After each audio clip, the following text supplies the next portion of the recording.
Good morning ninth class बेटा। आज हम करेंगे क्वेश्चन नंबर 22 जो हम आपका क्वेश्चन पेपर सोल्व कर रहे थे हरियाणा बोर्ड का सितंबर 2022 का पार्ट 1 तक मैंने आपको क्वेश्चन नंबर 22 तक करवाया था। अब क्वेश्चन नंबर 22 के और में एक और क्वेश्चन है वो करेंगे हम। उसमें हमें क्या दिया हुआ है कि ये आकृति दी हुई है और हमें ये कहा गया है कि POQ एक रेखा है, ठीक है। किरण OR जो है वो P के ऊपर लंब है। OR जो है वो क्या है, P के ऊपर लंब है, तो क्या होगा, यहाँ 90 डिग्री का कोण होगा। OP और OR के बीच में OS एक अन्य किरण है। हमने क्या सिद्ध करना है, हमने ये सिद्ध करना है कि एंगल ROS जो है वो 1/2 है, किसका, 1/2 है angle QOS minus angle POS। ये एंगल का साइन है, ठीक है। अब हमने जो प्रूव करना है, देखो ध्यान से देख लो ये सम, जो हमने प्रूव करना है उसमें कौन से एंगल है, राइट साइड में देखो QOS और POS है ना। अब आप इन एंगल्स को ध्यान से देखो, QOS इतना एंगल है, ठीक है, और POS इतना एंगल है। अगर मैं दोनों को ऐड कर दूं, QOS और POS को ऐड कर दूं, तो ये टोटल एंगल बन जाता है ना। और ये पूरा एंगल कितने डिग्री का है, 180 डिग्री का, ठीक है। तो इसका मतलब अगर मैं इन दोनों को प्लस कर दूं तो ये एंगल कितना हो जाएगा, 180 का, ठीक है। तो सबसे पहले हम यही स्टेप कर लेते हैं। फिगर में हमें क्या है, यहाँ angle QOS plus angle POS equal to 180 degree, ठीक है। सबसे आसान तरीके से करवा रही हूं मैं, ध्यान से देख लेना। अब देखो हमें चाहिए क्या, हमें तो राइट हैंड साइड में जो चाहिए उसमें माइनस है इन दोनों एंगल्स के बीच में। तो अब आपको एक स्टेप याद रखने में दिक्कत नहीं होगी, वो क्या, कि हमने इस लाइन में दोनों तरफ -2POS करना है, ठीक है। तो आप क्या लिखेंगे, सब्ट्रैक्ट या लिख दो 2POS समीकरण एक में से घटाने पर, ठीक है। अब अगर मैं इस समीकरण में से यानी QOS प्लस POS में से अगर 2POS घटा दूंगी यानी -2POS कर दूंगी, तो मुझे क्या मिलेगा, QOS ये 2POS और ये 1POS माना जाएगा, ठीक है। तो ये क्या बचेगा, माइनस के 1POS, ठीक है। तो वो चाहे मैं लिखूं या ना लिखूं वो अंडरस्टूड ही है एक, ठीक है। अब इसकी राइट हैंड साइड में भी देखो, क्योंकि अगर मैंने 2POS को घटाया है तो मुझे दोनों तरफ घटाना पड़ेगा, ठीक है, ताकि हमारी जो समीकरण है उस पर कोई भी फर्क ना पड़े, ठीक है। अब इसमें से 2 कॉमन ले लो, ठीक है, 2 मैंने कॉमन ले लिया, 90 डिग्री माइनस POS, ठीक है। अब देखो यहाँ, अब हमें जो चाहिए QOS माइनस POS का हाफ भी है ना, तो ये 2 मैं इधर ले आती हूँ, ठीक है। तो 1/2 इधर ले आई हूं मैं, QOS minus POS equal to 90 degree minus angle POS, ठीक है, समझ आ गई। अब देखो, अब हमें क्या चाहिए, देखो हमारे पास राइट हैंड साइड तो बन गई, ठीक है, लेकिन अंतर कहाँ है, अंतर है अभी हमारी लेफ्ट हैंड साइड में, ठीक है। लेफ्ट हैंड साइड ये है ROS एंगल, लेकिन जो हमारी इधर साइड बन रही है वो क्या है, 90 डिग्री माइनस POS, ठीक है। तो अब इसमें हम कैसे चेंज करें, देखो इसको मैं इक्वेशन नंबर 2 दे देती हूँ, ठीक है। अब रिजल्ट मेरा यहीं से निकलेगा। अब मुझे क्या करना है, 90 माइनस POS की जगह क्या चाहिए, ROS। इसलिए अब हम फिगर में देखेंगे कि ROS और POS का क्या कोई रिलेशन बनता है, देखो POS और ROS, ठीक है, POS और ROS अगर मैं इन दोनों को ऐड कर दूं तो ये कितने का एंगल है, 90 का ना, क्योंकि ये 90 का था, बाकी बचा हुआ भी कितने का होगा, 90 का।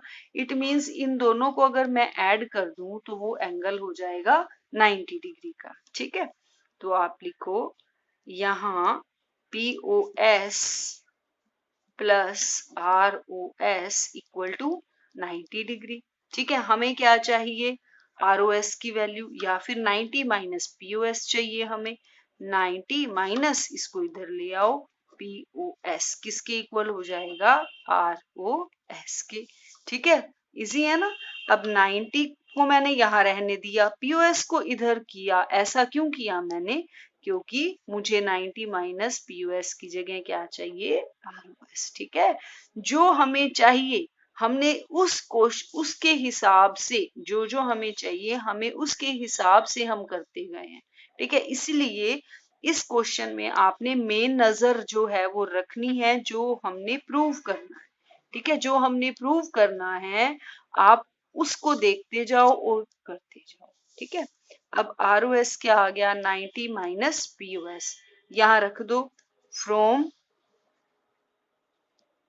Equation 2 1/2 QOS minus POS equal to 90 minus POS किसके इक्वल आ गया, ROS के। ठीक है, यही प्रूव करना था हमने। ठीक है, तो ये हमने प्रूफ हो गया जो हम प्रूफ करना चाहते थे।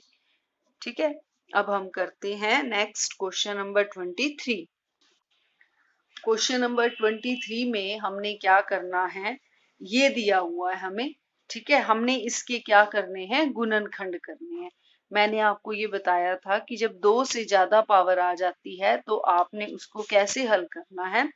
पहले हम इस, जो हमें ये बहुपद दिया गया है, जो पोलिनोमियल ये हमें दिया हुआ है, इसमें हम x को 1 रख के देखेंगे, -1 रख के देखेंगे।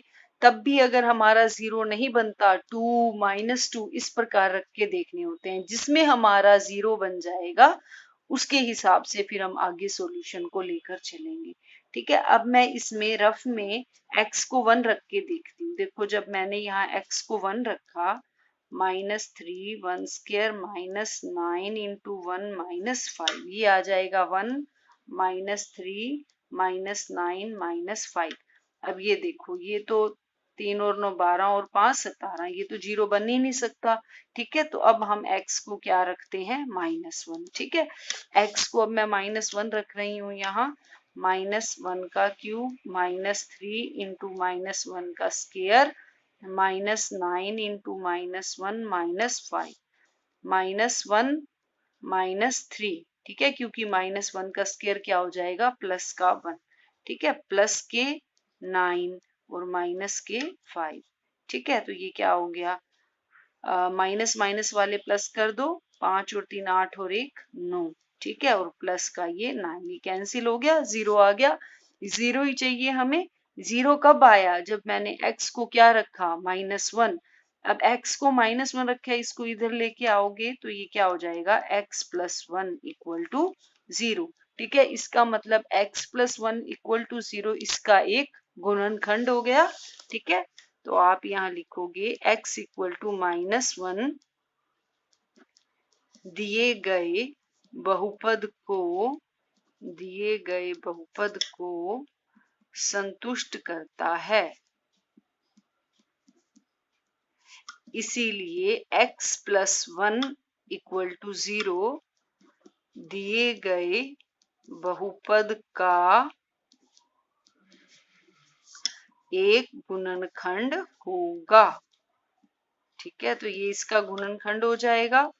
तो अब मैं x + 1 को इससे डिवाइड कर दूंगी। ठीक है, ताकि मुझे इसके दूसरे गुणनखंड भी मिल जाएं। देखो, अब मैं x + 1 को इससे भाग करूं, किससे, x³ -3x² -9x -5। ठीक है, x³ को x से डिवाइड करके देखो क्या आएगा, x³ को x से डिवाइड करके देखो क्या आएगा, x²। ठीक है, इट मींस यहाँ क्या आएगा, x²। ठीक है, x³ इसको इससे मल्टीप्लाई किया, अब इसको इससे मल्टीप्लाई करना होगा, प्लस के x²। ठीक है, अब इसको सब्ट्रैक्ट करेंगे घटाएंगे तो ये कैंसिल हो जाएगा, ये आएगा -4x², ऊपर से लोगे -9x -5। अब -4x² को x से डिवाइड करो तो ये आ जाएगा -4x। ठीक है, -4x। ठीक है, अब इसको इसके साथ मल्टीप्लाई करो, -4x² इसके साथ -4x। ठीक है, ये प्लस ये कैंसिल हो गया, ये क्या आएगा -5x और -5। ठीक है, अब -5x को x से डिवाइड करो, कट गया, क्या आया -5। इसका मतलब यहाँ क्या आएगा -5। अब -5 को इससे मल्टीप्लाई करो, -5x -5। ठीक है, अब इसको सब्ट्रैक्ट करेंगे, ये कैंसिल हो गया, 0 आ गया। ठीक है, इट मीन्स अब इसके गुणनखंड कौन कौन से हो गए, एक तो ये हो गया इसका गुणनखंड, ये तो था ही पहले, और दूसरा गुणनखंड क्या हो गया, ये x² -4x -5। लेकिन अभी भी ये क्वेश्चन यहाँ खत्म नहीं हुआ, क्यों, क्योंकि अभी इसके गुणनखंड और बनेंगे। कब तक हम गुणनखंड बनाते जाएंगे, जब तक हमें सभी गुणनखंड लीनियर यानी x की पावर 1 में नहीं मिल जाती। अब ये तो x की पावर 2 में आ गया। ठीक है, तो अभी हम इसको और आगे सोल्व करेंगे।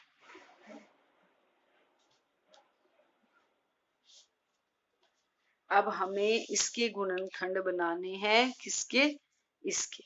ठीक है, एक फैक्टर तो ये हो गया। ठीक है, अब बाकी दूसरे और गुणनखंड ढूंढने के लिए अब हम इसके फैक्टर बनाएंगे, x² -4x -5 के। अब इसके कैसे बनाएंगे, देखो ये तो हमारी क्वाड्रेटिक द्विघात समीकरण है। ठीक है, द्विघात समीकरण के गुणनखंड कैसे बनाते हैं, इसकी मल्टीप्लाई क्या होनी चाहिए -5, और प्लस या माइनस करने पर क्या आना चाहिए -4। तो इसके गुणनखंड बहुत आसान है, -5x + x, यही बनेगा ना, -4x और मल्टीप्लाई करोगे तो -5x²। ठीक है, -5। अब इसके पेयर बनाओ। ठीक है, इसमें से x कॉमन लो, अंदर आया x -5, इन दोनों में से 1 कॉमन, x -5। ठीक है, अब इस सब में से x -5 कॉमन, तो अंदर क्या आएगा x + 1। ठीक है, अब हमारे ये गुणनखंड आ गए, x की पावर 1 नहीं है यहाँ। ठीक है, तो एक हमारा गुणनखंड पहले ही था ये x + 1, और इसके गुणनखंड हमारे कौन से बन गए हैं, ये वाले x -5 और x + 1। तो हमें जो बहुपद दिया हुआ था, यानी ये वाला बहुपद हमें दिया हुआ था, इसके गुणनखंड कौन कौन से हो गए, x + 1 x -5 x + 1। ठीक है, ये तीन किसके गुणनखंड हैं, इसकी x³ -3x² -9x -5 के। ठीक है, गुणनखंड का मीनिंग समझते हो ना, जैसे मैं 8 को 2 से डिवाइड कर रही हूँ। ठीक है, तो 2 4 जा 8, ये होता है ना। तो 8 के गुणनखंड हमारे कौन से हैं, 2 भी है और 4 भी है। तो 8 को मैं कैसे लिख सकती हूँ, 2 × 4 लिखते हैं ना हम ऐसे ही। तो इसीलिए अब हमारे इसके गुणनखंड क्या बने, इसके गुणनखंड दिस मल्टीप्लाई दिस। ठीक है, दिस मल्टीप्लाई दिस, और इसके आगे फैक्टर क्या है, ये दोनों। ठीक है, तो इसके हमारे गुणनखंड क्या हो गए, ये 3 गुणनखंड। समझ आ गई। अब है, हम करेंगे क्वेश्चन नंबर 23 का, जो हमें और में दिया हुआ है। वो क्या दिया हुआ है, देखो एक त्रिभुज है। ठीक है, एक त्रिभुज है जिसमें AC और AB पर खींचे गए शीर्ष लंब BE और CF बराबर हैं। देखो ये हमें फिगर दी हुई है, ये वाली फिगर हमें दी हुई है ना। ठीक है, अब इसमें हमें क्या दिया हुआ है कि ये जो त्रिभुज है इसमें AC और AB, AC और AB ये दो रेखाएं हैं। ठीक है, इस पर जो ये लंब हैं BE और CF, ये दोनों बराबर हैं। ठीक है, अब जो जो हमें दिया है वो लिखते जाओ। ठीक है, त्रिभुज इसमें ABC में क्या दिया गया है, BE और CF क्या है, बराबर हैं। BE बराबर CF, ये तो हमें दिया है। ठीक है, और क्या दिया हुआ था कि AC और AB पर लंब खींचे गए थे, कौन से, BE और CF। इसका मतलब ये एंगल कितने का हुआ, 90 का, ये भी कितने का हुआ, 90 का। ठीक है, ये भी हमें दिया है। और हमने क्या प्रूव करना है, तो दर्शाइए कि त्रिभुज ए बी ई ये वाली त्रिभुज, ठीक है, और ACF यानी ये वाली त्रिभुज, ये दोनों कैसी त्रिभुज हैं, सर्वांग सम है, समरूप है ये त्रिभुजें। तो हम ये कैसे प्रूव करेंगे, देखो अब हमने इन दोनों त्रिभुजों को लेना है। ठीक है, अब इन दोनों त्रिभुजों में जो जो हमें दिया है वो लिखते जाओ। BE और CF तो दोनों दिए ही हुए थे, और ये वाला कोण देखो ध्यान से, ये और इस त्रिभुज में ये वाला कोण तो क्या हो गया, उभयनिष्ठ हो गया, है ना। एंगल A बराबर एंगल A, उभयनिष्ठ। उभयनिष्ठ का मतलब समझते हो ना, जो दोनों में है, दोनों त्रिभुजों में है। अब इस त्रिभुज में और एंगल कौन सा आ रहा है, ये वाला एंगल। ठीक है, और इस त्रिभुज में कौन सा एंगल आ रहा है, इस त्रिभुज में ये वाला एंगल, या कह दो ये वाला एंगल। ठीक है, तो अब इस त्रिभुज में एंगल जो है वो कौन सा बना, इस त्रिभुज में तो ये वाला बना, ये तो बीच में है ना, इस त्रिभुज में ये वाला एंगल बना, ये वाला एंगल। ठीक है, इसको मैं कौन से एंगल का नाम दूंगी, AEB, एंगल AEB। ये 90 का है तो ये भी 90 का होगा। ठीक है, तो एंगल AEB बराबर होगा एंगल, इस त्रिभुज में कौन सा एंगल बन रहा है, इस त्रिभुज में ये वाला बन रहा है। ठीक है, ये भी 90 का है। ठीक है, इसको क्या कहेंगे, AFC। ठीक है, इक्वल टू एंगल AFC, ये कितने का है, 90 डिग्री के हैं दोनों। तो अब ये तो हो गई इस त्रिभुज की एक भुजा। ठीक है, ये दूसरी भुजा, भुजा भुजा दोनों बराबर हो गई दोनों त्रिभुजों में, ये वाला कोण और ये वाला कोण, यानी कौन से रूल से दोनों त्रिभुजें सर्वांग सम हो गई हैं हमारी, AAS नियम से। AAS नियम से त्रिभुज ABE सर्वांग सम है त्रिभुज ACF की। ठीक है, समझ आ गई। अब क्या करेंगे हम, अब ये वाली त्रिभुज इस त्रिभुज के सर्वांग सम है। ठीक है, अब हमने और क्या दूसरा पार्ट, एक फर्स्ट पार्ट तो हो गया ये प्रूफ, अब हमने सेकंड पार्ट क्या प्रूव करना है कि AB बराबर AC। AB कहाँ है, AB ये रही, और AC कहाँ है, ये रही। ये तो इन्हीं त्रिभुजों में है जो हमने सर्वांग सम प्रूव कर दी। देखो AB इस त्रिभुज में है और AC इस त्रिभुज में है, ये हमने सर्वांग सम प्रूव कर ही दी है दोनों त्रिभुजें। तो फिर ये तो इन्हीं त्रिभुजों के दो भाग है। ठीक है, इन्हीं त्रिभुजों की भुजाएं है ना, तो मैं क्या लिख सकती हूँ, AB बराबर AC किससे, किससे, CPCT से। CPCT का मतलब क्या है, सर्वांग सम त्रिभुजों के संगत भाग, त्रिभुजों के संगत भाग। ठीक है, बराबर हो गए ये, क्योंकि ये त्रिभुजें हमने क्या प्रूव कर दी हैं, सर्वांग सम। अब इसका ये सेकंड पार्ट भी हो गया। ठीक है, अब आपका ये क्वेश्चन पेपर कंप्लीट हो गया है, इसको अब आप अच्छे से कर लेना। कोई प्रॉब्लम हो अगर आपको तो कमेंट सेक्शन में आप डाल सकते हो, मैं पूरी कोशिश करूंगी कि उसे आपको जल्दी से जल्दी समझा दूं। ठीक है, okay, thank you, thanks for watching.